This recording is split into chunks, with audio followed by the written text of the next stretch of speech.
લાઇસિસ એટલે કે પાચન અને સમ એટલે કે દેહ એટલે લાઇસોઝોમ્સ એવું નામ પડ્યું છે. ઓકે, હા સરસ. શું કામ છે એનું લાઇસોઝોમ?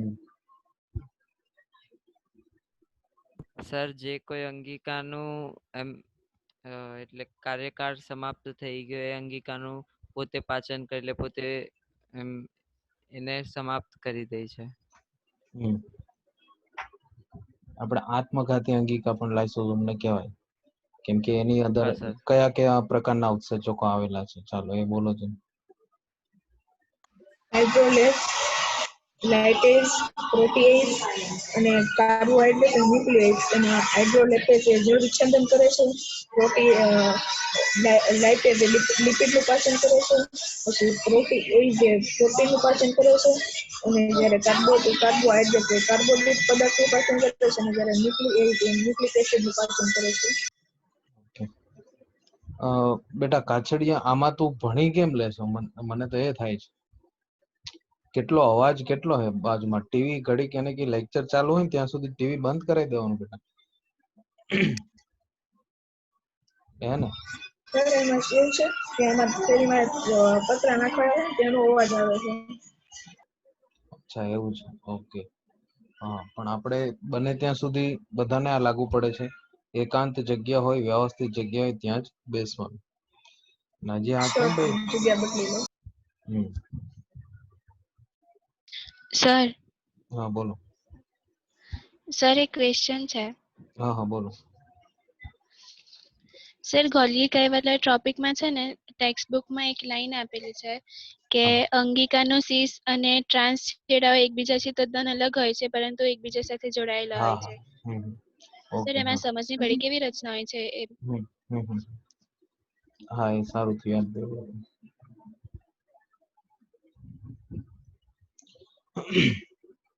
ટેક્સ્ટ બુકમાં ગોલ્ગી અને અનુલક્ષી અને એક વાક્યનો ઉપયોગ થયેલો છે.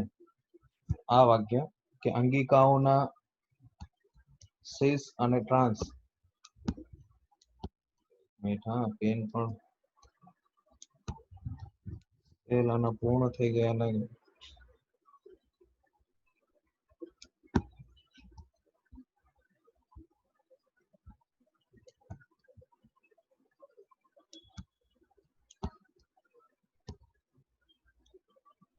ચલો લાસ્ટ નું વાક્ય વાંચો કે સીસ અને ટ્રાન્સ છેડાઓ એકબીજાથી તદ્દન અલગ હોય છે, પરંતુ એકબીજા સાથે જોડાયેલા હોય છે. એટલે અહીંયા વાક્યમાં કોન્ફ્લિક્ટ થાય છે. તમે વાંચો તો કદાચ તમને એમ થાય ભાઈ પેલા એમ કે છે કે એકબીજાથી તદ્દન અલગ છે, પરંતુ એકબીજા સાથે જોડાયેલા. આનો મતલબ શું થાય?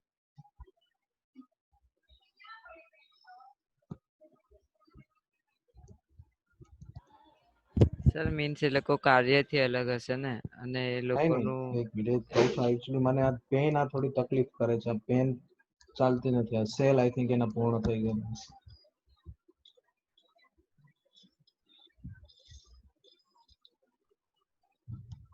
ઓકે, સાહેબ. તો ભાઈ પેલા એમ કીધું કે ભાઈ સીસ અને ટ્રાન્સ. તો ટ્રાન્સ એટલે શું ભાઈ? પરિપક્વ અને અંતર્ગોળ છે.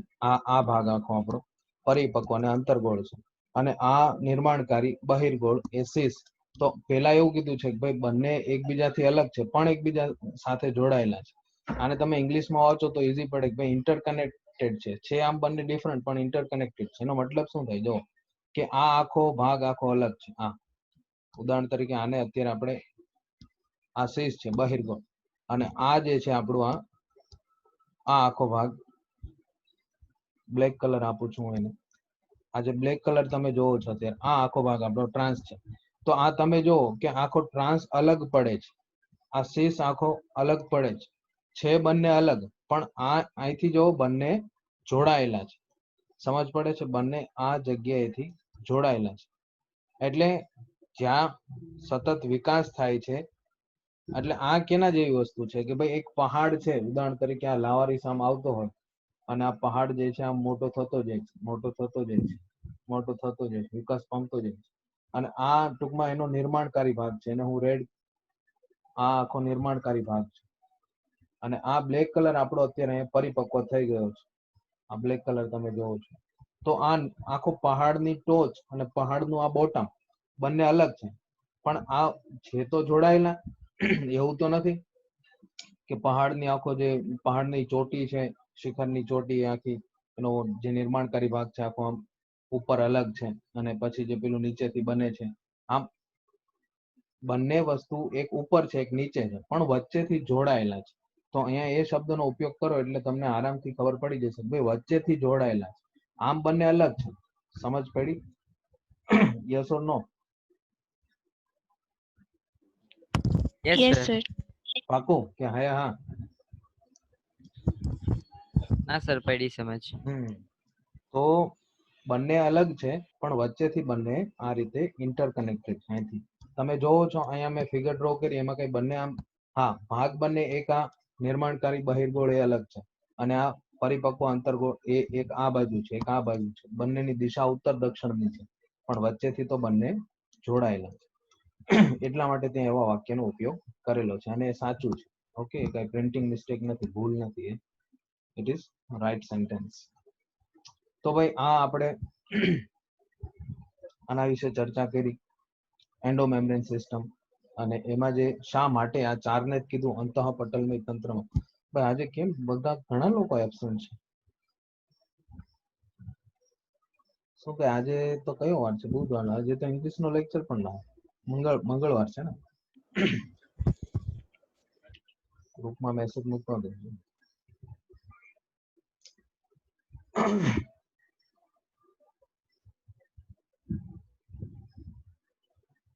આજે તો આપણે ઇમ્પોર્ટન્ટ ત્રણેય અંગિકા જોવાની છે.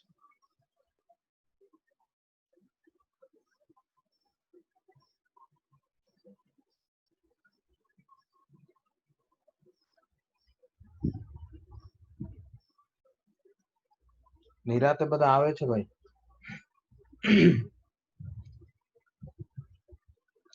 ચાલો આપણે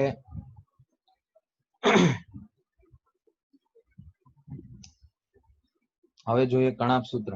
એ પેલા આપણે કણાપ સૂત્ર અને હરિતકણ શા માટે અંતઃપટલમય તંત્રનો ભાગ નથી? કોણ કહેશે?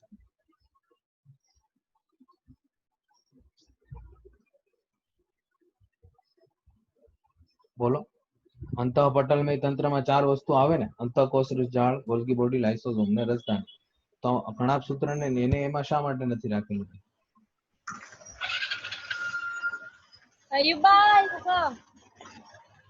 સાયલેન્ટ રાખો ઝેબા.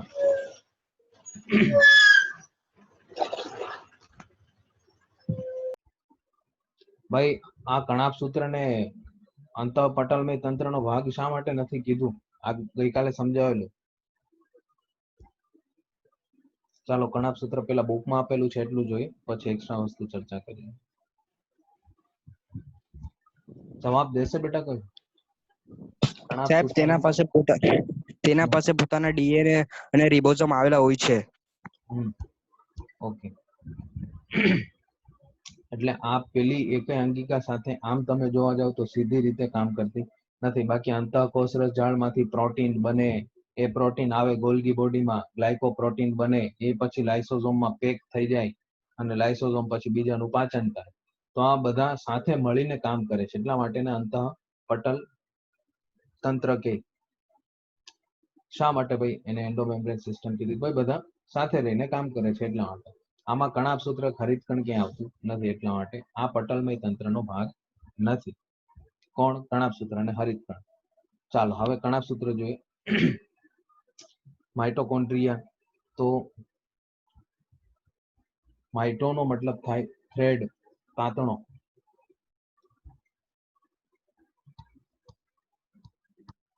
થ્રેડ એટલે શું?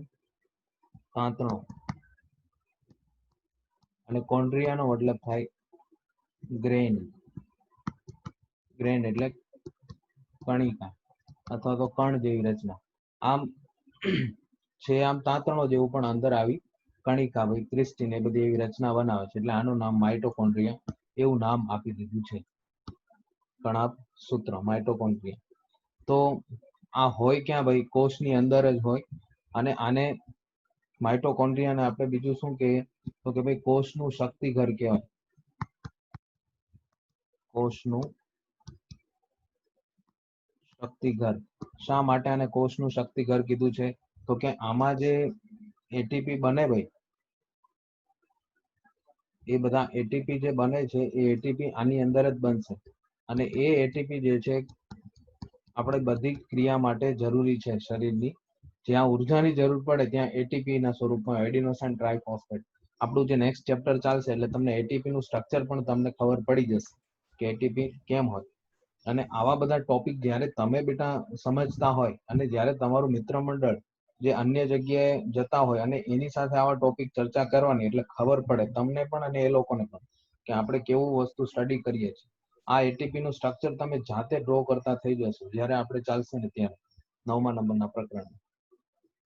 તો આ કણાપ સૂત્ર છે, 2 પટલ નું બનેલું છે ભાઈ કણાપ સૂત્ર, બાહ્ય પટલ અને અંતઃ પટલ. તો આ બાહ્ય પટલ છે અને આ અંતઃ પટલ. તો બાહ્ય પટલ અને અંતઃ પટલ વચ્ચે જગ્યા છે, તો એ જગ્યાને શું કહેવાય? પરિકણાપ સૂત્રીય અવકાશ. પરિકણાપ સૂત્રીય અવકાશ. કણાપ સૂત્રની અંદર ટૂંકમાં આવો આ 2 પટલ છે અને એમાં વચ્ચે જગ્યા છે, એટલા માટે પરિકણાપ સૂત્રીય અવકાશ કહેવાય, પેરીમાયોકોન્ડ્રિયલ સ્પેસ. અને આની અંદર જે આ ખાલી જગ્યા છે, બાકીની ખાલી જગ્યા, એ શું છે ભાઈ? આધારક કહેવાય. પણ આના આધારકને આપણે મેટ્રિક્સ એવા શબ્દનો ઉપયોગ કરશું. રેડ અક્ષરથી લખેલું છે મેટ્રિક્સ. આધારક ખાલી જગ્યા છે, તો એ મેટ્રિક્સ ની અંદર આ બધી ગ્લુકોઝ તૂટીને જે પાયરુક એસિડ બનવાનો છે, તો પાયરુક એસિડ પછી ત્યાં તૂટશે, એટલે કે ટીસીએ સાયકલ થવાની છે. આ એક્સ્ટ્રા પોઈન્ટ ની અંદર લખજો, આ બધી વસ્તુ આવશે જ તમારે. TCA cycle, try carboxylic acid cycle કહેવાય. ટ્રાય કાર્બોક્સિલિક એસિડ સાયકલ અને ક્રેબ્સ સાયકલ પણ આને કહેવાય. ક્રેબ્સ સાયકલ, ક્રેબ્સ ચક્ર. ગુજરાતીમાં આપણે શું કહીએ? ક્રેબ્સ ચક્ર. તો ક્રેબ્સ ચક્ર જે છે આ મેટ્રિક્સ ની અંદર થશે, ટીસીએ સાયકલ. હવે એવું નામ શા માટે આપેલું છે? અને ટીસીએ ક્રેબ્સ સાયન્ટિસ્ટ પરથી નામ આપેલું છે. અને ટીસીએ એવું નામ શા માટે આપેલું છે આપણે ત્યાં સમજશું. ટ્રાય કાર્બોક્સિલિક એસિડ, કેમ કે 3 કાર્બન હોય શરૂઆતમાં. આ પાયરુક એસિડ માંથી જે બને છે એ 3 કાર્બન નો એસિડ હોય, એટલા માટે એને ટ્રાય કાર્બોક્સિલિક એસિડ સાયકલ કહેવાય. તો આધારક ની અંદર એ પ્રક્રિયા થાય. હવે આ જે અંતઃ પટલ છે ને ભાઈ, એ રીતના ફોલ્ડેડ છે. અહીંયા તમે જોઈ શકો છો, આમ ફોલ્ડેડ બંધારણ છે, આખું ફોલ્ડેડ રચના છે. અને એવી ફોલ્ડેડ ભાઈ, આ ફોલ્ડેડ છે એના માટે, એના કારણે આખું જે આને સપાટી વિસ્તાર વધી જાય છે. હવે ઉદાહરણ તરીકે તમે આવી કોઈ એક તમે આમ સીધું કોઈ વસ્તુને મૂકી દો છો અને એમાં એની જગ્યાએ તમે એનું બંધારણ કંઈક આવું કરો છો. તમારી પાસે જગ્યા એટલી છે, કેટલી કે ભાઈ આ 1 ફૂટની જગ્યા છે ફોર એક્ઝામ્પલ. આમાં તમે જો કોઈ વસ્તુને આ રીતે સીધી મૂકશો, કોઈ દોરી છે એને તમે સીધી મૂકશો તો 1 ફૂટની જ સમાશે. પણ જો એ દોરીને તમે આ રીતે મૂકશો એટલે કેટલું, જેટલા ફૂટ તમારી પાસે હશે 5-10 ફૂટ, એ બધું સમાઈ જશે. આ રીતના ફોલ્ડ કરીને મૂકશો તો, એટલે ફોલ્ડ કોઈ પણ ને કરો એટલે સપાટી વિસ્તાર તમારો જે છે આરામથી વધારી દેશે. તો સપાટી વિસ્તારનો મતલબ જ એ થાય. હવે આવી રચના આપણા આંતરડામાં પણ હોય, તો કે જેથી આપણા આંતરડાની દિવાલ જે છે એનો સપાટી વિસ્તાર વધે. એ જયારે આવશે ત્યારે જોશો. તો ભાઈ સીધી વસ્તુ છે કે ફોલ્ડ થઈ ગયો એટલે સપાટી વિસ્તાર વધી ગયો. હવે એની જગ્યાએ તમે વિચાર કરો કે સીધું આ રીતના બની જાય તો સપાટી વિસ્તાર એટલો વધે નહીં. ઉદાહરણ તરીકે બાહ્ય પટલ છે તો એનો સપાટી વિસ્તાર એટલો હોય નહીં જેટલો અંતઃ પટલ, કેમ કે અંતઃ પટલ આ રીતના ફોલ્ડેડ છે. સમજો છો? એટલે ફોલ્ડેડ છે એટલે સીધી વસ્તુ છે કે એનો સપાટી વિસ્તાર વધી. અને આ ડિઝાઇન જે છે, જે કુદરતે, ઈશ્વરે આ ડિઝાઇન જે બનાવેલી છે એના પાછળનું કારણ એ છે કે આની અંદરના F1 પાર્ટિકલ હોય ઘણી બધી પ્રક્રિયા કરતા હોય. F1 કણ કહેવાય. આ જો અહીંયા બ્લેક કલરના છે, આ F1 કણ છે. તો F1 કણ ખૂબ જ જરૂરી રિસ્પોન્સિબલ છે એટીપી ના ગ્રેડિયન્ટ માટે, એટીપી ના ઢોળાંશ માટે. એ જ્યારે આવશે ત્યારે થોડું કણાપ સૂત્રોનું બેકગ્રાઉન્ડ ક્લિયર કરી અને તમને સમજાવીશ.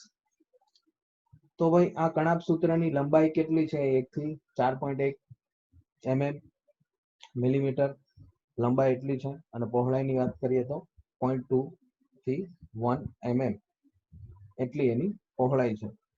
તો લંબાઈ પહોળાઈ આવા એમસીક્યુ નીકળી શકે. તમારે ઓવરઓલ ફિગરને જોવો અને ફિગરને જોઈને તમે ડિસ્ક્રાઇબ કરો.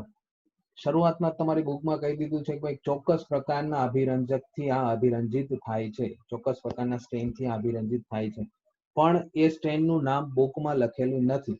અહીંયા લખી લેજો ખાસ. આ બોર્ડનો વર્ક તો હું તમને આપી જ દઈશ અને પેલી આપણી પીડીએફ છે એની અંદર હું આ વસ્તુ આખું એડ કરી દઈશ, એટલે તમારે વાંચવા દરમિયાન એમાં સાથે જ આવી જાય. તો જેનેસ ગ્રીન બ્લુ કરી અથવા તો ખાલી બી પણ કહેવાય અથવા તો બ્લુ પણ કહેવાય, તો એ જેનેસ ગ્રીન બ્લુ અથવા તો જેનેસ ગ્રીન બી એ અભિરંજક નો ઉપયોગ કરી અને આ માઇટોકોન્ડ્રિયા છે, કણાભસૂત્ર છે, ને આપણે અભિરંજિત કરી શકીએ, રંગિત કરી શકીએ. બુકમાં ખાલી ચોક્કસ પ્રકારનું કહી દીધું છે, પણ આ નામ આપણે ખાસ નીટ માટે ધ્યાનમાં દેવું પડે. હવે પ્રાણી કોષમાં કણાભસૂત્ર વધારે હોય, વનસ્પતિમાં ઓછા હોય, કેમ કે વનસ્પતિમાં એટીપી જે મોટા ભાગે ફોર્મેશન છે પેલું થાઇલેકોઇડનું પટલ છે એ પટલમાં સારી રીતે થઈ જશે, એટલે આમ કણાભસૂત્રની એટલી બધી જરૂર પડતી નથી. આપણે કણાભસૂત્રની જરૂર પડે.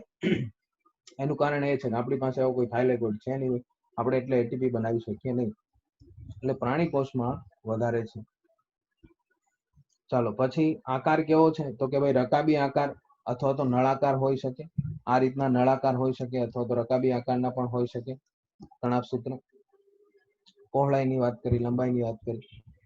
પછી ભાજન, એનું વિભાજન કેમ થાય છે? દ્વિભાજનથી વિભાજન પામે છે. ઉદાહરણ તરીકે આ એક માઇટોકોન્ડ્રિયા છે, જ્યારે એનું વિભાજન થશે તો એ એક માઇટોકોન્ડ્રિયા 2 માં વિભાજન પામે. અને આ જે છે એ અહીંયા લખી લેજો, કોષ ચક્રના G1 તબક્કામાં, G1 હે ને, G ફોર ગુજરાત, G1 તબક્કામાં આ વિભાજન પામે છે. હવે કોષ ચક્રના 3 તબક્કા હોય, G1, S અને G2. તો G1 તબક્કામાં વિભાજન પામે. આ એક્સ્ટ્રા પોઈન્ટમાં ખાસ નોંધી લેજો. પછી સેલ સાયકલ, આપણે 10મા નંબરનું જે ચેપ્ટર છે કોષ ચક્ર, તો એમાં તો આ મુદ્દો આવશે જ, પણ એ સાથે સાથે આપણે ઇન્ક્લુડ કરી દીધું. હવે કણાભસૂત્ર પાસે ભાઈ પોતાનું અલગથી ડીએનએ છે, એટલે જ તો આ કે ભાઈ મારે કે પટલમય તંત્રનો ભાગ બનવાની મારે કઈ જરૂર છે નહીં, આપણી પાસે પોતાનું મશીન છે, હું તો મારી પ્રોડક્ટ બનાવી લઈશ. આ સિવાય એની પાસે રિબોઝોમ પણ છે 70S પ્રકારના. 70S પ્રકારના રિબોઝોમ બીજા કેમાં હોય? બોલો. પ્રોકેરિયોટિક કોષમાં. હા, જે આદિ કોષ કેન્દ્રિત કોષ છે એમાં 70S. 70S કેના કેના બનેલા ભાઈ? 50 50S અને 30S. Okay, 50 and 30. તો આના સબ યુનિટ છે, હજી એના સબ યુનિટ છે ને પાછો રિબોઝોમ હમણાં જોઈએ એટલે ત્યારે પણ પાછું થોડું રિવાઇઝ કરી લેશે. તો પોતાના રિબોઝોમ છે, ભાઈ પ્રોટીન બનાવી શકે, પોતાનું ડીએનએ છે, જે એને કામ કરવું છે, આખું મેનેજ કરવું છે, તો પોતાના ડીએનએ થી મેનેજ કરી દેશે. અને જે કઈ ટૂંકમાં એને બનાવવું છે એમાંથી બનાવી દેશે. પોતાનું ડીએનએ કંટ્રોલ કરવા માટે છે, પોતાના રિબોઝોમ છે. આ સિવાય પોતાના ઉત્સેચક પણ એની પાસે હોય, જુદા જુદા ઉત્સેચક. એ ઉત્સેચક વિશે જ્યારે આ ક્રેબ સાયકલ ને બધી વસ્તુ આપણે જોશું ત્યારે પણ સમજાશે. એટીપીએસ સિન્થેટેઝ એક ઉત્સેચક લખી શકો તમે, કે ઉદાહરણ તરીકે એટીપીએસ સિન્થેટેઝ.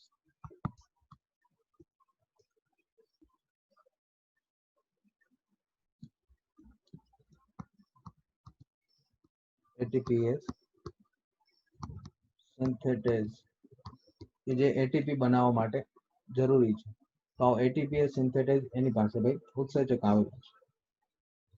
સપાટી વિસ્તારનું હું રહેવા દઉં છું જેથી કરીને તમને સમજાય.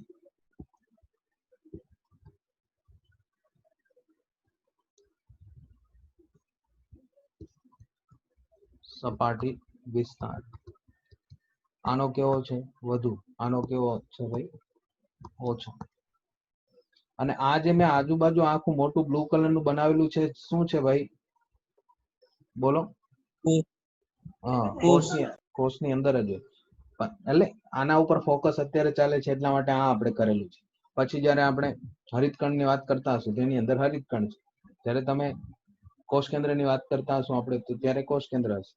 ચાલો, આટલી વસ્તુ ભાઈ બુકમાં કીધેલી છે.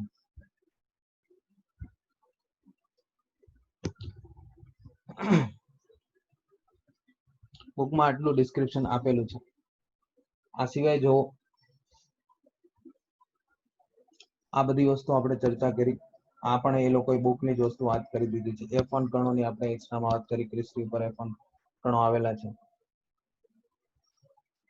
હા, અને થોડા ઘણા RNA ના અણુઓ પણ DNA કણાભસૂત્ર પાસે આવેલા હોય. હવે ગુજરાતીમાં જો કણાભ સૂત્ર તો એટલે માઇટોકોન્ડ્રિયા. તો માઇટો નો મતલબ શું થાય? થ્રેડ, એટલે સૂત્ર જેવી રચના. કોન્ડ્રિયા એટલે એનો મતલબ શું થાય? કણ જેવી રચના. તો એટલે એને ગુજરાતીમાં શું કહેવાય? કણાભ સૂત્ર. કણ જેવી રચના છે અને સૂત્ર જેવી રચના છે, સૂત્રીય રચના, એટલે કણાભ સૂત્ર. સૂત્ર એટલા માટે કે અંદર પાછું પેલું ફોલ્ડેડ છે એટલા માટે.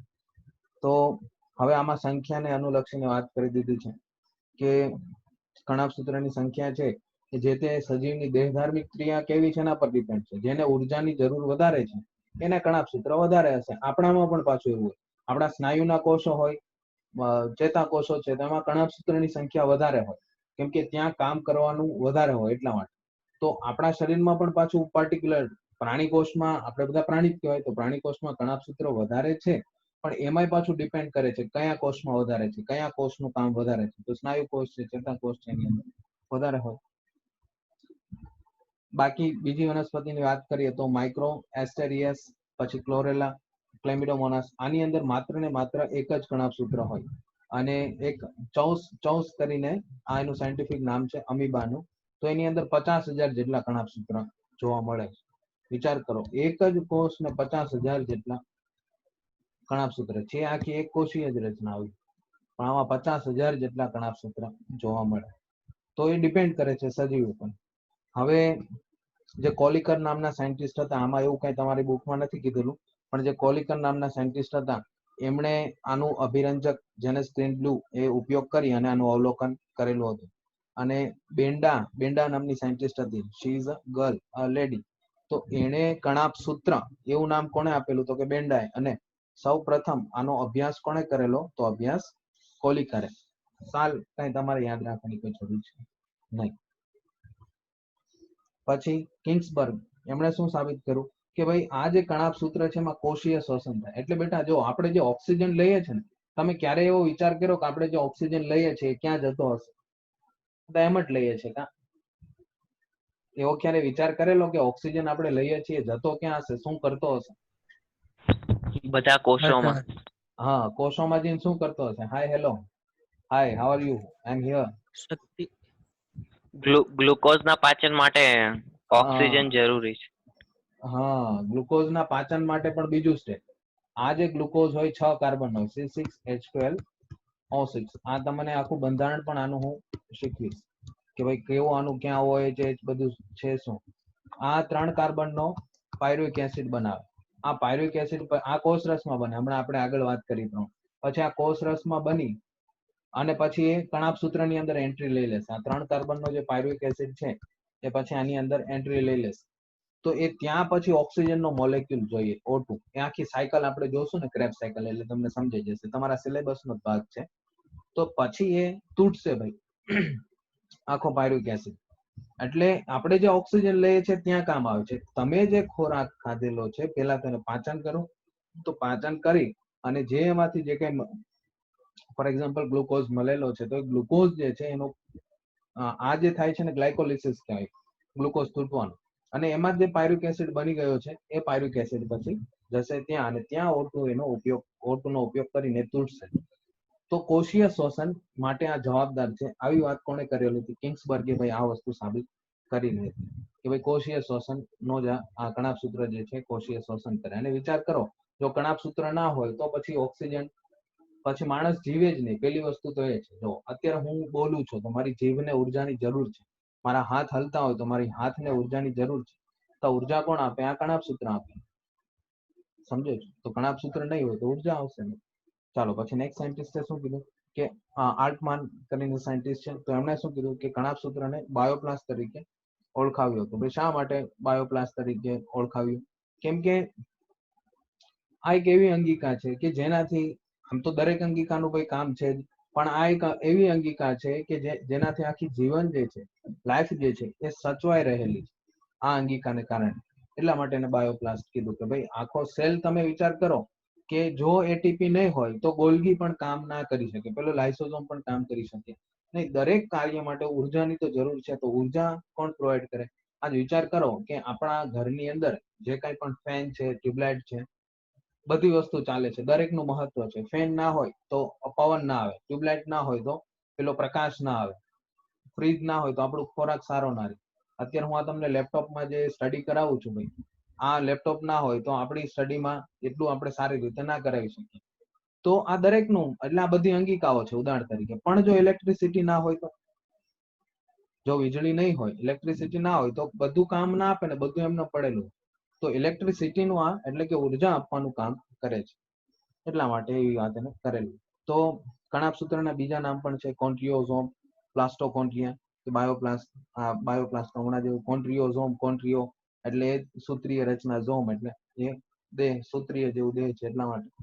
પછી પ્લાસ્ટોકોન્ટ્રિયા પણ કહેવાય, એ સૂત્રીય જેવી રચના એટલે પ્લાસ્ટોકોન્ટ્રિયા. ચાલો, હવે કણાભસૂત્રમાં પ્રોટીન અને લિપિડ કેટલા ભાગમાં હોય? તો ભાઈ 70% પ્રોટીન હોય અને 30% જેટલું લિપિડ હોય. લિપિડ ક્યાં હોય? તો કે એના પટલમાં હોય. પ્રોટીન ક્યાં હોય? તો કે એના પટલમાં હોય. અને અંદર ઉત્સેચકો છે તો એ પણ પ્રોટીન જ. તો પ્રોટીન અને લિપિડ આવેલું છે. અને જે કણાભસૂત્રનું ખાસ કરીને જે અંતઃપટલ છે, તો અંતઃપટલ અર્ધ પ્રવેશ્યશીલ પણ હોય. અને આમાં પ્રોટીન અનુલક્ષીને બીજી વાત કરેલી છે, કણાભસૂત્ર પોતાનું પ્રોટીન જાતે ઉત્પન્ન કરે છે, આથી તે અર્ધ સ્વાયત્ત અંગિકા. શા માટે ભાઈ અર્ધ સ્વાયત્ત? જો સ્વાયત્તતાનો મતલબ શું થાય? સ્વાયત્ત કે ભાઈ પોતે આમ પોતાની જે કેર જે છે પોતે કરી શકે છે, તેને સ્વાયત્ત કહેવાય. આપણે કે ભાઈ પ્લાન્ટને કેવા કહેવાય કે ભાઈ ઓટોટ્રોફિક છે, કે સ્વાવલંબી, પોતાનું પોષણ પોતે મેળવી શકે. પણ કણાભસૂત્ર જે છે અર્ધ સ્વાયત્ત શા માટે કીધું છે? થોડા ઘણા અંશે એ કોષ ઉપર ડિપેન્ડ છે, બાકી બધાના 50% કામનો નિપટારો જે છે પોતે જાતે પૂર્ણ કરી શકે છે, કોઈની એને જરૂર છે નહીં. એટલા માટે અર્ધ સ્વાયત્ત પણ આને કહેવાય. સક્સિનેટ ડિહાઇડ્રોજનેઝ આની પાસે ઉત્સેચક આવેલો છે. આ ઉત્સેચકનું કામ શું છે એ ક્રેબ્સ સાયકલમાં આપણે સમજશું. અત્યારે આ ઉત્સેચક યાદ રહે તો ઠીક બાબત છે, બાકી વાંધો નહીં, યાદ ના રાખતા, તમને યાદ રહી જ જશે. આ પાછો વચ્ચે આવવાનો જ છે. સક્સિનેટ ડિહાઇડ્રોજનેઝ એવું નામ શા માટે આપેલું છે? સક્સિનેટ ઉપર એ કામ કરતો હોય એટલા માટે. કેમિકલ છે એક પ્રકારનું, ક્રેબ્સ સાયકલમાં વચ્ચે આવે છે. હવે આની અંદર પાછો એક સસ્તનના કણાભસૂત્રમાં 55S રિબોઝોમ પણ જોવા મળે છે, 35 અને 25 નો બનેલો. 70S તો ખરો, પણ આ વધારાનો મુદ્દો છે કે આવો નીટના MCQમાં હોય, એક પ્રશ્ન પૂછાયેલો હોય, નીચેનામાંથી કણાભસૂત્રમાં કયા પ્રકારનો રિબોઝોમ હોય? એક ઓપ્શન એ હોય 70S, ઓપ્શન બી હોય 55S, ઓપ્શન સી હોય 80S, ઓપ્શન ડી હોય એ અને બી બંને. તો શું જવાબ આવે? એ અને બી બંને. હા, એટલે સમજો છો. એટલે નીટમાં આવું પૂછી શકે તો પછી આવું આપણા ધ્યાનમાં હોવું જોઈએ કે ભાઈ એવું નહીં કે ભાઈ ખાલી 70S જ, તો આ 55S પણ આની અંદર હોય છે. હવે પાર્સનના એકમો. તો કણાભસૂત્રના બાહ્ય પટલ સાથે જોડાયેલ અદંડી કણોને પાર્સનના એકમો કહેવાય. કણાભસૂત્રનું બાહ્ય અંતઃપટલમાં જે છે ને F1 પાર્ટિકલ, ઓક્સિઝોમ, અને જે બાહ્ય પટલ છે એના માટે શબ્દનો ઉપયોગ કરેલો છે પાર્સનના એકમો. એ સાયન્ટિસ્ટના નામ ઉપરથી. એનું ખાસ વર્ક તમારે સમજવાની કઈ જરૂર છે નહીં. આ F1 પાર્ટિકલનું વર્ક તમે સમજશો એ નિરાંત. આ પાર્સનના કણોનું કામ કઈ સમજવાની જરૂર છે નહીં, પણ લોકેશન પૂછાય તો ભાઈ બાહ્ય પટલમાં એ હોય. હવે બાહ્ય આવરણ વગરનું જે કણાભસૂત્રને માયોપ્લાસ્ટ કહેવાય. પહેલી વસ્તુ તો જો એ છે કે બાહ્ય આવરણ વગર કણાભસૂત્ર જે છે એનું સર્વાઈવલ જે છે, એ સર્વાઈવલ કરવું કણાભસૂત્ર માટે પણ બહુ મુશ્કેલ છે. પણ જો બાહ્ય આવરણને તમે કાઢીને કોઈ ટર્મિનોલોજી ઉપયોગ કરવી છે તો એના માટે માયોપ્લાસ્ટ છે. કણાભ કણ, કણાભ કણ પછી આમ એ સમજી લો સંપૂર્ણ સૂત્રીય રચના રહેતી નથી. અને બધા કણાભસૂત્ર, ઉદાહરણ તરીકે આ કોષ છે, કોષમાં કોષ કેન્દ્ર, આમાં જેટલા પણ કણાભસૂત્ર આવેલા છે, આ બધા કણાભસૂત્રોનું તમે સંખ્યા, બધા કણાભસૂત્રની વાત કરો તો એના માટે શબ્દ છે કોન્ટ્રિયોન. હવે કાર્ય શું છે ભાઈ? તો પેલા વાત થઈ એ પ્રમાણે TCA સાયકલ હમણાં આપણે થોડુંક એનું નામ ને બધી વસ્તુ સમજી. ઓક્સિડેટિવ ફોસ્ફોરાયલેશન, આના તમને અત્યારે કાર્ય યાદ ના રહે તો મૂંઝાતા નહીં, કેમ કે આ બધી વસ્તુ પાછી આવશે. Electron transport system, ETS, electron transport system, એ ATP બનાવે અને ખૂબ જ જબરદસ્ત પ્રક્રિયા છે. તમે આપણે એમ કે ગ્લુકોઝમાંથી ઉર્જા મળે, પણ ખરેખર ગ્લુકોઝ તૂટે, પાયરુવેક એસિડ બને, પાયરુવેક એસિડ તૂટી અને આખો ત્રણેય કાર્બન એના છૂટા પડી જાય ત્યાં સુધી એક જ ATP મળે. પણ પછી એ જે છૂટું પડીને જે બાય પ્રોડક્ટ મળેલી છે NADPH ને એ બધી વસ્તુ એ જશે આખી ચેઇનમાં, આખી શૃંખલામાં, ત્યાં આપણને ATP મળશે. એ જે ચેઇન છે એને ETS સાયકલ કહેવાય, અને અથવા તો ઓક્સિડેટિવ ફોસ્ફોરાયલેશન કહો અથવા તો ETS સાયકલ કહો. તો આપણે ડિટેલમાં સમજવાનું છે, ખૂબ સારી રીતે આપણે સમજશું, અને એક એક પ્રક્રિયા તમને ખબર પડશે કે ભાઈ અત્યારે જે હું ઓક્સિજન લઉં છું, જો એ અહીંયા ગયો અને એને આમ કરેલું અને આ સાયકલ ચાલુ થઈ અને એટલે ઉર્જા મળી, અને એટલા માટે જ હું મારું જીવનમાં જે કંઈ પણ મારે ઉર્જાની જરૂર છે, બોલવામાં, ચાલવામાં, કંઈ પણ કરવામાં, તો એ આ એટીપી જે છે એ કેમ બને છે અને એ કઈ રીતની પાછળની પ્રક્રિયા છે એ તમને સારી રીતે સમજાઈ જશે. અત્યારે આ ટર્મિનોલોજી ધ્યાનમાં ના રહે તો વાંધો નહીં, નાખતા નહીં, પણ એક પાછો આવશે એટલે ખબર જ પડી જશે.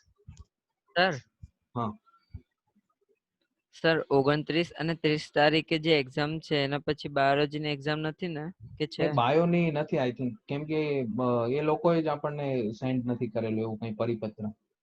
બાયોની આઈ થિંક હા નથી, પણ જો કદાચ હશે તો એ લોકો આપણને કઈ મોકલી આપશે, પણ હાલ તો એ લોકોએ કઈ એવો પરિપત્ર સેન્ડ કરેલો નથી. એટલે નથી ને? એટલે હાલ તો નથી. તમારે લગભગ ફિઝિક્સ અને કેમેસ્ટ્રીની જ છે જે સ્કૂલમાં છે ને, ઓકે અને એની પદ્ધતિ શું છે એ બધી તમને ગ્રુપમાં માહિતી મળી જશે. એક્ઝામ કઈ રીતે લેવાની છે ને એ બધી પદ્ધતિ જે કઈ છે. ચાલો હવે નેક્સ્ટ જરા જોઈએ. તો કણાભ સૂત્રમાં મેંગેનીઝ Mn+2 અને રિબોફ્લાવિન આવેલું છે ભાઈ, અને આ Mn નું કામ એ પાછી આપણે આ બધી સાયકલ સમજશું ત્યાં તમને સારી રીતે સમજાશે. કણાભ સૂત્ર આપણે પહેલા જ વાત કરેલી કે ભાઈ પ્રાણી કોષની સૌથી મોટી અંગિકા કણાભ સૂત્ર છે, અને આમે સૌથી નાની અંગિકા એ રિબોઝોમ છે. તો અને સૌથી મોટો ઘટક કહો પ્રાણી કોષનો તો એ કયો છે? ઘટકની વાત આવે તો કયો છે ભાઈ પ્રાણી કોષનો સૌથી મોટો ઘટક?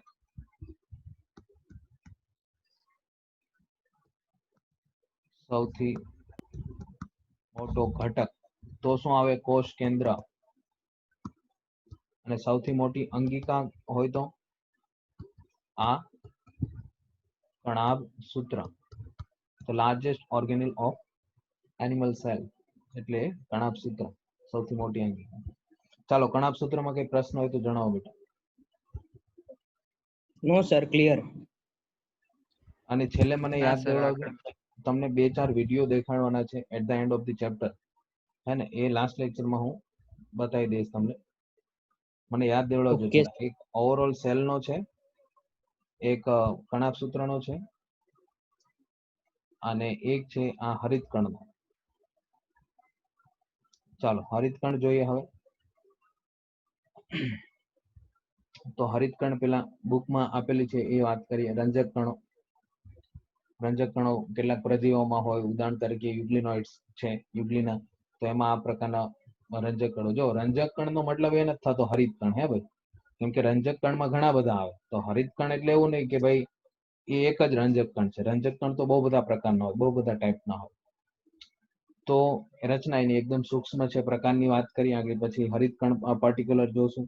તો પ્રકારમાં આ સ્કૂલમાં મેં થોડું એક્સ્ટ્રા કરાવેલું હતું, બાકી આવું બધી તમારી બુકમાં તો છે નહીં ભાઈ. તો ક્રોમેટોપ્લાસ્ટ કે જે રંગીન રંજક કણ છે, એ લ્યુકોપ્લાસ્ટ. લ્યુકોનો મતલબ થાય વ્હાઇટ, પ્લાસ્ટ એટલે કણ. તો જે વ્હાઇટ કણ એટલે આપણે કહીએ શ્વેત કણ, વ્હાઇટ સફેદ, સફેદ ને આપણે સંસ્કૃતમાં શું કહીએ? શ્વેત. તો શ્વેત કણ કે ને WBC, વ્હાઇટ બ્લડ સેલ, ઇંગ્લિશમાં કે વ્હાઇટ બ્લડ સેલ, ગુજરાતીમાં કહેવાય આપણે શ્વેત કણ. શ્વેત શબ્દ સંસ્કૃતનો છે. તો શ્વેત કણ તો ભાઈ કોઈ પ્રકારનો કલર નથી, અને એને પાછું આપણે લ્યુકોસાઇટ કહેવાય. એટલે આ હું તમને છે ને લ્યુકોનો મતલબ સમજાવું છું. લ્યુકોસાઇટ, એને લ્યુકો, WBC ને લ્યુકોસાઇટ કહેવાય. તો શા માટે લ્યુકોસાઇટ કહેવાય એ સમજાવું છું તમને. લ્યુકો એટલે વ્હાઇટ, સેલ એટલે કોષ, કે શ્વેત કણ ગુજરાતીમાં વાત કરીએ અથવા તો સફેદ કોષો. તો ક્રોમોનો મતલબ શું થાય? કલર. ક્રોમોઝોમ આપણે કહીએ રંગસૂત્ર, ઇંગ્લિશમાં શું કહીએ? રંગસૂત્ર. ક્રોમોઝોમ ઇંગ્લિશમાં, ગુજરાતીમાં રંગસૂત્ર. તો ક્રોમેટો એટલો મતલબ શું થાય? રંગીન છે, કે જે રંગીન છે. ક્રોમેટોપ્લાસ્ટ, પ્લાસ્ટ એટલે કણ, કે રંગીન કણ. તો એમાં જુદા જુદા પ્રકાર છે. ક્લોરોપ્લાસ્ટ હરિતકણ, એ આપણે ડિટેલમાં સમજશું હરિતકણને. પછી ફિયોપ્લાસ્ટ જે બ્રાઉન કલરનું છે. આ જુદા જુદા કલર તમારે ધ્યાનમાં રાખવા પડશે કે કેનો કેવો કલર છે. ક્લોરોપ્લાસ્ટ જે છે A B C, આ જુદા જુદા એના પ્રકાર હોય. ક્લોરોપ્લાસ્ટ, ક્લોરોફિલ એ, ક્લોરોફિલ બી, ક્લોરોફિલ સી. આ હરિતદ્રવ્ય એની અંદર આવેલું હોય. ક્લોરોફિલ એને ક્લોરોફિલ કહેવાય. આ જે એબીસી છે આ ટર્મિનોલોજી ક્લોરોફિલ માટે છે.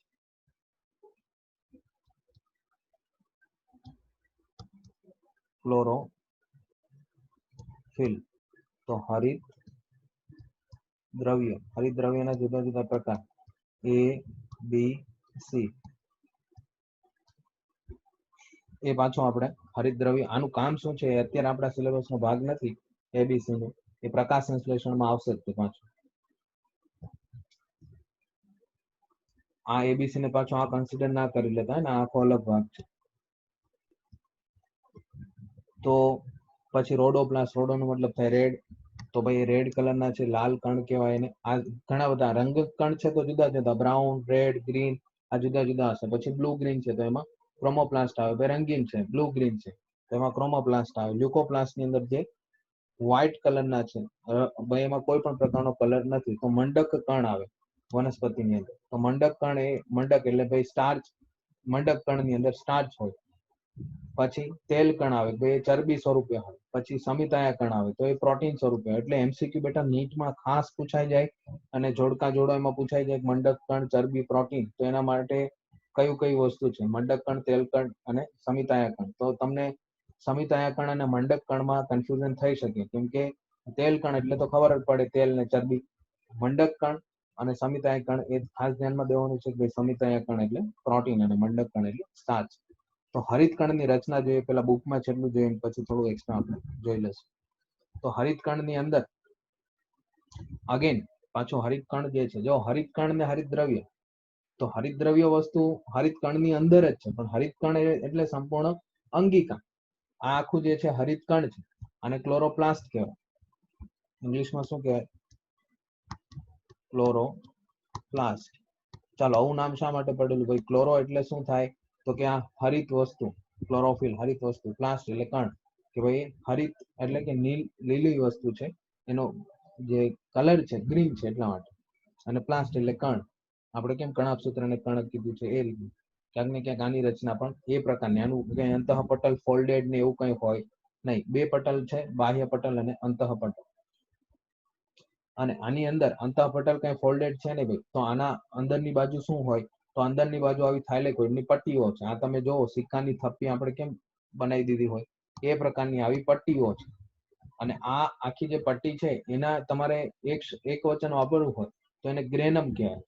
અને બધી પટ્ટીઓની વાત કરો છો તો એના માટે શબ્દ છે ગ્રેના. કુલ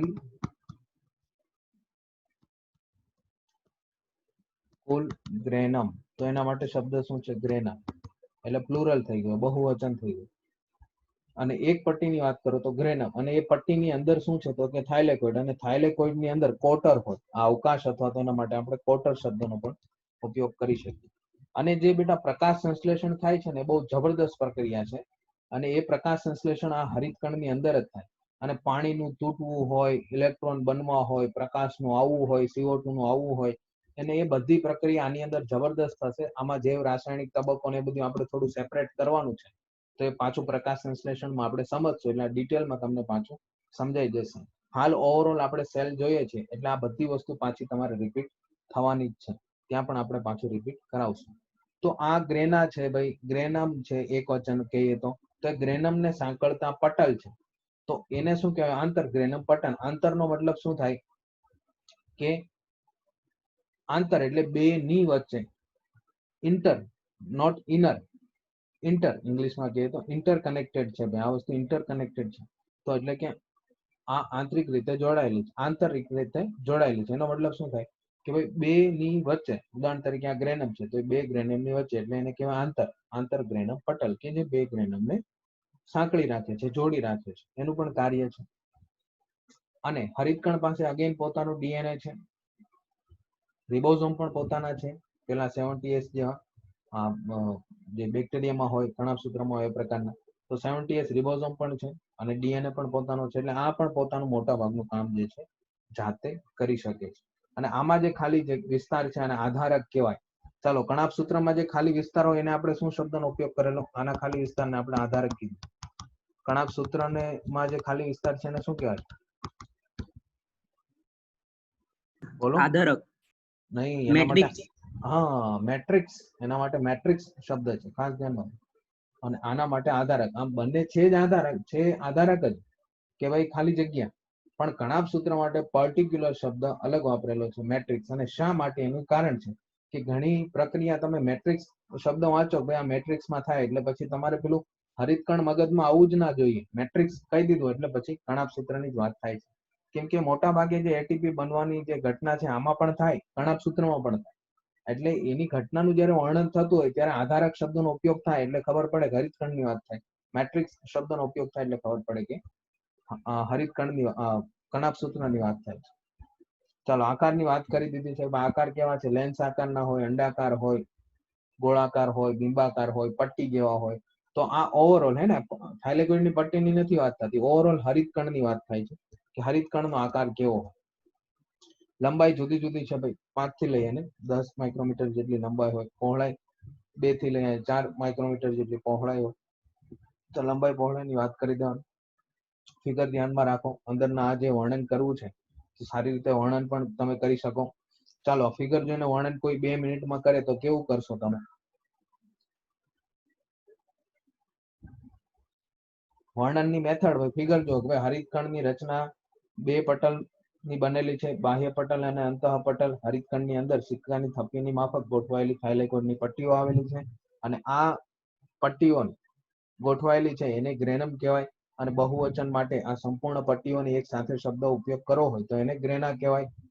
હજી પણ આ હું તમને જે સમજાવું છું એ પ્રમાણે હું વર્ણન કરું છું, બાકી તમે વર્ણન કરો તો સારા વાક્ય બનાવો અને આ રીતે તમે આનું આરામથી વર્ણન કરી શકો.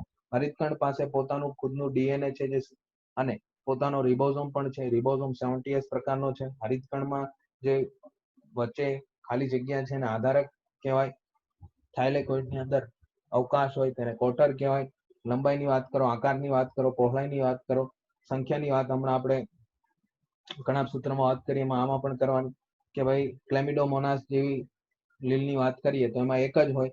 ઉચ્ચ કક્ષાની વનસ્પતિની વાત કરીએ તો એના મધ્યપર્ણની અંદર 20 થી મધ્યપર્ણના કોષોની અંદર ઉચ્ચ કક્ષાની વનસ્પતિમાં મધ્યપર્ણના કોષો, મધ્યપર્ણ કેમ કે કોષની અંદર જ આ બધી વસ્તુ છે તો એના દરેક કોષની અંદર 20 થી 40 જેટલા આ હરિતકણ આવેલા હોય. તો આટલી વસ્તુ તમારી બુકમાં વાત કરી દીધી છે. હવે આપણે જરા વધારે વાત કરીએ 2-4 મુદ્દા.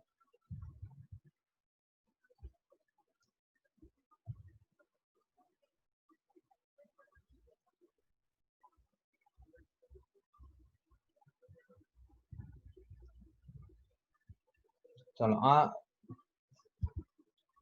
રંજક કણને અનુલક્ષી અને બુકની અંદર આ થોડી વાત કરી દીધી છે. આ એક એક્સ્ટ્રા થોડી મેં ફિગર મૂકી દીધી જેથી કરીને તમને સમજ પડે. તો આ થાઇલેકોઇડ છે, જો આ પટ્ટીઓ ગોઠવાયેલી તમે જોઈ શકો. થાઇલેકોઇડની પટ્ટીઓ આખી ગોઠવાયેલી છે. એને સાંકળતા એને સાંકળતા ઇનર મેમ્બ્રેન સ્પેસ, આ તો એનો જે સ્પેસ જે છે ખાલી જગ્યા એ છે, પણ એને સાંકળતા આવા ઇનર મેમ્બ્રેન કે જે આ 2 થાઇલેકોઇડની પટ્ટીઓ જે ગ્રેનમ છે એને સાંકળે છે. આ રચના એને ઇંગ્લિશમાં સ્ટ્રોમા લેમિના પણ કહેવાય. એટલે આધારકની પટ્ટીઓ. લેમિના એટલે પટ્ટીઓ. આધારકની શા માટે? તો ભાઈ આધારક છે આ થાઇલેકોઇડની પટ્ટી તો આખી વસ્તુ અલગ જ છે, એને ગ્રેનમ કહેવાય. પણ જે આ છે આધારકની પટ્ટીઓ કે જે આધારકની અંદર આવેલી છે એટલા માટે.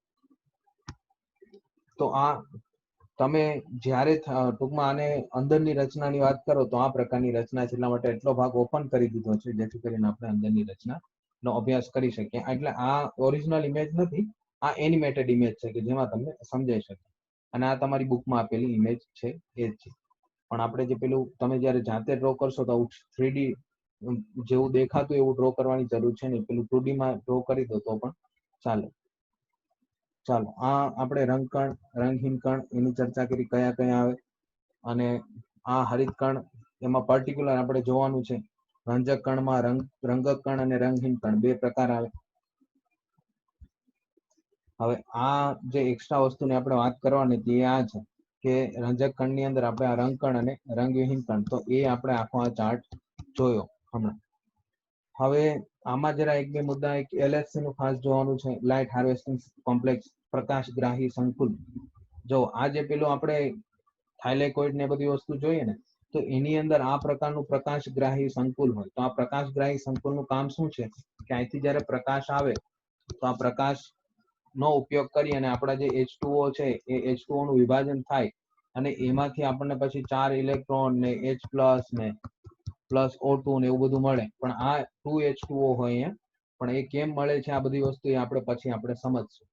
તો ટૂંકમાં આ એક્સ્ટ્રા પોઈન્ટ ની અંદર કે ભાઈ LHC કોમ્પ્લેક્સ આમાં હોય એટલે કે પ્રકાશગ્રાહી સંકુલ હરિતકણની અંદર, એનું કામ શું છે તો કે ભાઈ એ પ્રકાશ પ્રક્રિયાના કેન્દ્ર તરીકે વર્તે કે જ્યારે પ્રકાશ આની ઉપર પડશે અને જે પાણીનું એટલે કે પાણીનું વિચ્છેદન કરે છે, આ પ્રકાશ કરે છે અને એમાંથી આવી પ્રોડક્ટ મળે અને આ દરેકનું કામ બહુ જબરદસ્ત છે. આમાંથી ઇલેક્ટ્રોન છૂટા પડે અને આ ક્યાં જાય અને આગળ જઈને શું કરશે બધું આપણે આગળનું પ્રકરણ જે છે પ્રકાશ સંશ્લેષણ ઉચ્ચ કક્ષાની વનસ્પતિમાં, એમાં આપણે આ વસ્તુ સમજવાની છે. ચાલો, બાકી આઈ થિંક આપણે આને ઓલમોસ્ટ ચર્ચા કરી લીધી છે. હા, એક આ મુદ્દો આઈ થિંક રહી જાય છે. સ્ટેનમેન નામના જે સાયન્ટિસ્ટ છે એમણે શું કીધું છે કે થાઇલેકોઇડનું જે આંતરિક સપાટી, આમ થાઇલેકોઇડની તમે રચના જોવો તો આ બાહ્ય સપાટી કહેવાય અને આ અંદરની સપાટી કહેવાય. થાઇલેકોઇડની વાત કરું છું ને, આખી જે આવી પટ્ટી હતી ને ભાઈ એ.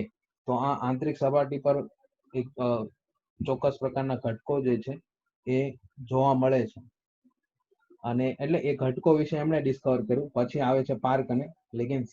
તો એ સાયન્ટિસ્ટે શું દર્શાવ્યું કે ભાઈ આ ઘટકો જે છે એ એકદમ દાણાદાર રચના છે અને એની સાઇઝ જે છે 185 થી 155 એંગસ્ટ્રોમ જેટલી એટલા એ પહોળા હોય છે અને આને કોન્ટોઝોમ કહેવાય. અને આ કોન્ટોઝોમ જે છે એ 230 જેટલા આ ક્લોરોફિલના અણુઓ ધરાવે. એ કોન્ટોઝોમ એટલે પછી જે આપણું આ LHC બનાવે છે. આ સાઇઝ તમારે યાદ રાખવાની જરૂર નથી, એવું કોઈ પૂછશે નહીં, એને જવા દો. આ 230 જેટલા એની અંદર આ ક્લોરોફિલના અણુઓ હોય. આ તમે જો આ 1 2 3 4 5 આવા 230 જેટલા અણુઓ હોય અને એ શું છે ભાઈ કોન્ટોઝોમ. અહીંયા સાયન્ટિસ્ટના નામ પણ યાદ ના રાખતા, એની કઈ જરૂર છે નહીં, કોણે શું દર્શાવ્યું. નીટમાં એવું પૂછશે નહીં હે ને. એટલે આવું જ્યારે બેટા એક વસ્તુ ખાસ ધ્યાનમાં દો, જ્યારે હું તમને કહી દઉં છું ને કે આવી વસ્તુ યાદ ના રાખતા, એટલે ત્યાં ચેકો તમે નોટ કરી જ લેજો કે આ સરે આ મુદ્દો કીધો છે, એમાં સાયન્ટિસ્ટનું નામ યાદ રાખવાની જરૂર છે નહીં, કેમ કે એવું તમને પૂછશે નહીં એટલા માટે. એટલે તમારે વધારે બોજો મારે તમને દેવો નથી, સમજો છો કે ભાઈ બધું હું તમને આમ પેલા ના પરાણે ખવડાવે કે નહીં ખાય જ લો, એટલે એવું આપણે કરવું નથી. ચાલો, આઈ થિંક આમાં મોટા ભાગના મુદ્દા આવી ગયા છે. ચાલો, હરિતકણમાં કઈ પ્રશ્ન હોય તો જણાવો બેટા. નો સર, ક્લિયર. એકદમ ક્લિયર.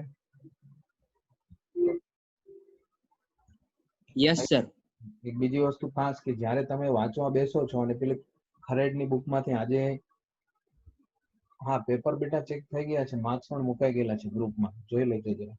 હા, ખરેડની જ્યારે મારી PDF માંથી ખરેડની બુકમાંથી આજે આપણે એમાં જે એક્સ્ટ્રા પોઈન્ટ મૂકેલા છે એમાંથી કઈ પ્રશ્ન હોય તો એ પણ મને પૂછજો. જેમ કે આજે એક પ્રશ્ન આવેલો હતો પેલો જે સીસ અને ટ્રાન્સ વાળો અલગ ને જોડાયેલા હોય એ પ્રશ્ન, તો એ NCERT માંથી વાંચો છો ત્યારે પ્રશ્ન ઉદ્ભવે, પછી પેલું જે એક્સ્ટ્રા હું મૂકું છું અને એમાંથી કઈ પ્રશ્ન ઉદ્ભવે તો પાછા એ પણ મને પૂછજો.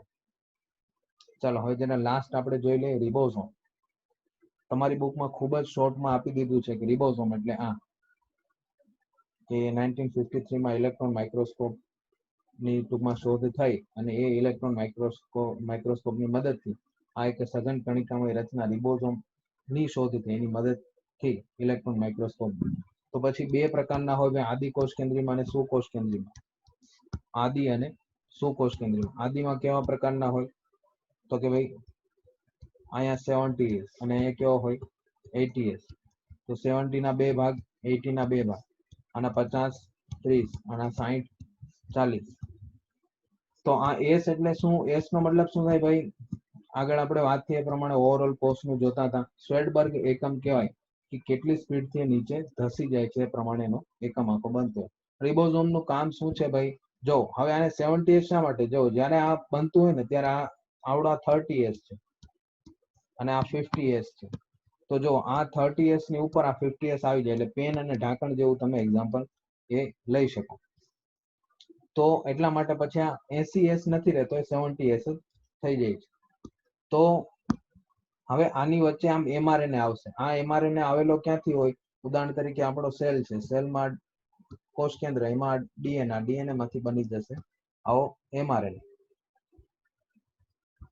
આવો mRNA બનશે. આ mRNA અહીંયા કોષ રસમાં આવશે અને આ mRNA પછી આ કોષ રસની અંદર શું ઘટના થાય, એમાં આવા રિબોઝોમ આની ઉપર ગોઠવાઈ જશે અને આમાંથી પ્રોટીન બનશે. શું બનશે ભાઈ આમાંથી? પછી અહીંયા કરું છું કે આમાંથી આ પછી આપણને શું બનાવી દેશે? આવો પ્રોટીન. ઉદાહરણ તરીકે મેલેનિન આપણા કોષના જે ત્વચાના કોષો છે એના કલર માટે જવાબદાર છે મેલેનિન. તો ત્વચાના કોષોનો જે ડીએનએ છે એવો ડીએનએ આવો મસ્ત મજાનો mRNA બનાવે. આ મેસેન્જર આરએનએ શા માટેનું એવું નામ આપેલું છે એ પણ આપણે સમજશું. અને આમ એ mRNA પછી આવું મસ્ત મજાનું મેલેનિન બનાવે અને મેલેનિન જે છે આપણા ત્વચાના રંગ માટે, કલર માટે રિસ્પોન્સિબલ છે, જવાબદાર છે. તો એમાં રિબોઝોમ નો ખૂબ જ અગત્યનો ભાગ છે. mRNA માંથી પ્રોટીન બનાવવું ને તો રિબોઝોમ ખૂબ જ અગત્યનો ભાગ છે. એટલે આને પ્રોટીનની ફેક્ટરી પણ કહેવાય. કોને? રિબોઝોમને. તો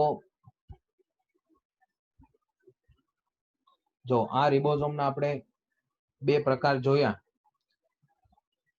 એમાં 70s, 50s અને 30s નો 50s ના ઘટકો. આ બેટા આપણે આગળ જોયું છે કે નહીં? Yes or no? Yes sir. હા, એટલે પાછું હું સ્વેટબર્ગ એકમ ને પેલું મેં ત્યાં તમને સેન્ટ્રીફ્યુજ બતાવેલું હતું ને એ બધું યાદ છે કે? સ્વેટબર્ગ એકમ સમજાવવા માટે એટલે સેન્ટ્રીફ્યુજ નો નાનો એવો ફોટો બતાવેલો. એટલે એના ઉપર અત્યારે હું વધારે ફોકસ નથી કરતો કેમ કે આપણે જોઈ લીધું છે એટલા માટે. પણ પછી કઈ એમાંથી પ્રશ્ન હોય તો જણાવો કે સ્વેટબર્ગ એકમ શું છે, એ શું છે. એ આપણે આઈ થિંક જોઈ લીધું હતું ને કે ના? હા સર. હા, તો એ સેડિમેન્ટેશન ઓફ કોએફિશિયન્ટ એના ઉપરથી એસ આખો ડિસાઇડ થતો. તો 50 ને 30s મોલેક્યુલર વેઇટ કઈ યાદ રાખવાની જરૂર છે નહીં, પણ કોનો વધારે હોય સીધી વસ્તુ છે. 50 છે તો એનો મોલેક્યુલર વેઇટ વધારે હોય એવો પ્રશ્ન નીકળી શકે, પણ કેટલો છે એવો પ્રશ્ન નીકળવાના ચાન્સીસ બહુ ઓછા છે. ચાલો, તો 50 પછી ફર્ધર કેનો બનેલો છે કે તો 23s. એમાં ન્યુક્લિયોટાઇડ યાદ રાખતા નહીં, એની કઈ જરૂર છે નહીં. આ આરઆરએનએ એટલે શું ભાઈ? રાઇબોસોમલ આરએનએ. એવો આરએનએ આ ડીએનએ આરએનએ તમારું 9મા નંબરના ચેપ્ટરમાં મસ્ત સારી રીતે ક્લિયર થઈ જશે. તો એ આરઆરએનએ જે છે 23s અને વત્તા 31 પ્રોટીન અને વત્તા 5s આરઆરએનએ. તો 5s, 23s અને 31 પ્રોટીન આનો બનેલો છે આ 50 નો એકમ. 30 એકમ કેનો બનેલો છે તો કે 16s.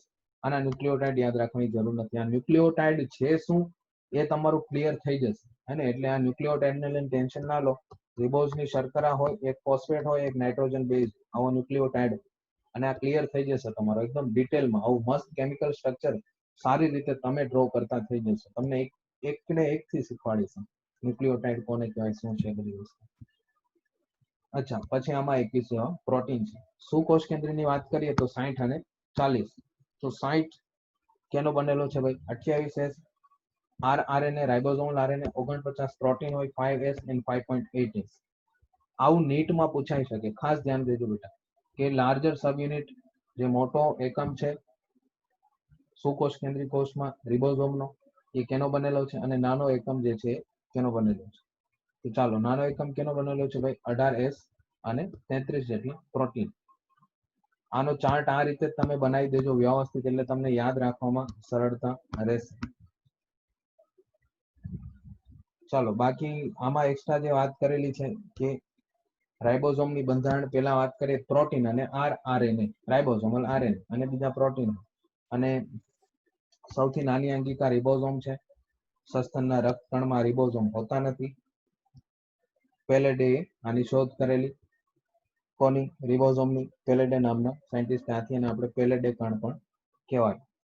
અને વનસ્પતિ કોષમાં રોબિન્સન અને બ્રાઉને રિબોઝોમની શોધ કરેલી. ખાસ ધ્યાન આપો, પ્રાણી કોષ માટે વાત જ્યારે આવે ત્યારે પેલેડે આવે અને વનસ્પતિ કોષ આવે ત્યારે રોબિન્સન અને બ્રાઉન આવે, કે જેમને રિબોઝોમની વનસ્પતિ કોષમાં સૌપ્રથમ શોધ કરેલી હતી. અને ક્લાઉડ નામના સાયન્ટિસ્ટ છે જેમને આને માઇક્રોઝોમ તરીકે પણ ઓળખાયું કે ભાઈ રિબોઝોમ ને માઇક્રોઝોમ પણ કહેવાય. અને પ્રોકેરિયોટિકમાં રિબોઝોમ મુક્ત રીતે જોવા મળે એટલે આપણે એને શું કહીએ મોનોઝોમ. મોનોનો મતલબ થાય એક, દેહ એટલે દેહ, કે ભાઈ આમ એકલો ઘૂમે છે એમના, સમજો છો. આમાં તો રિબોઝોમ પેલા અંતઃકોષ રસજાળ સાથે પણ હોય અને એકલા પણ ઘૂમતા હોય સુકોષ કેન્દ્રીય, પણ આદિકોષ કેન્દ્રીય અંતઃકોષ રસજાળ હોતી જ નથી એટલે એકલા ઘૂમે છે એટલા માટે શું કહેવાય મોનોઝોમ. અને કેપ્રોન્સ પ્રોટીન સંશ્લેષણ પછી તેની યોગ્ય ગોઠવણી અને વહન ચોક્કસ પ્રકારના પ્રોટીન દ્વારા થાય છે જેને કેપ્રોન્સ કહેવાય. આ ટર્મિનોલોજી ધ્યાન રાખવાની કઈ જરૂર છે નહીં અત્યારે, આને જવા દો. આવું પછી ડિટેલમાં એટલું બધું તમને પૂછશે નહીં, એટલે આવું એક એક પાછું પર્ટિક્યુલર ગોખવાની કઈ જરૂર છે નહીં. અને આ જે પ્રોકેરિયોટિક ને યુકેરિયોટિક એટલે કે આદિકોષ કેન્દ્રી અને સુકોષ કેન્દ્રી અને સુકોષ કેન્દ્રી, આના એકમો આપણે હમણાં જોઈએ. આ લોકો આ રીતે આપેલું છે, તમે આ રીતે પણ શોર્ટમાં લખી શકો, પણ અહીંયા આ ન્યુક્લિયોટાઇડ ને પ્રોટીન ને ઇમેજીસ સાથે આપેલું છે એટલે સમજવા માટે આ સારું યાદ રહે અને યાદ રાખવા માટે તમારે આ શોર્ટમાં આપેલું છે. શોર્ટમાં એટલે ડાયરેક્ટ લખી દીધું, પણ આમાં હજી ઘણું લખેલું નથી તો એ પછી ત્યાં તમને કામ પેલામાં આવી જશે. ચાલો તો રિબોઝોમ, બાકી આ બુક ની અંદર આપેલી વસ્તુ છે એટલે આની કઈ ચર્ચા કરવાની જરૂર નથી. આપણે આજે બુકમાં એક પેરેગ્રાફ તમને આપી દીધો છે, એક બે પેરેગ્રાફ એ જ છે. ચાલો રિબોઝોમમાં કઈ પ્રશ્ન હોય તો જણાવો બેટા. ટાઈમ થઈ ગયો છે તમારો. Is there any question? No sir. હવે આપણે આ ચેપ્ટર છે ને આવતીકાલે આપણે કોષરસ કંકાલ લઈએ. તમે બહુ શોર્ટમાં આપેલું તમારી બુકમાં, પણ આપણે ડિટેલમાં સમજશું. અને પછી આપણે કોષ કેન્દ્ર, પછી સૂક્ષ્મકાય, એટલે તમારો ચેપ્ટર જે છે મેક્સ ટુ મેક્સ કદાચ શુક્રવાર આપણો વધે, બુધ ગુરુમાં થઈ જાય તો શનિવારે આપણે આની એમસીક્યુ ની ટેસ્ટ રાખી દઈશું. ઓકે, ચેપ્ટર નંબર 8 ની. અને એમસીક્યુ ની સંખ્યા અત્યારે 45 ગણીને ચાલો, પણ 45 થી વધશે નહીં, 45 થી ઓછા થઈ શકે, પણ અત્યારે તમે 45 ગણીને ચાલો. તો આની નીટ માટેની હશે. ઓકે, આ શનિવાર લેક્ચરના ટાઈમ 8મા નંબર. હા બોલો, શું બોલો છો? કોઈ કઈ બોલતું નથી. હા બોલો મરાઠે.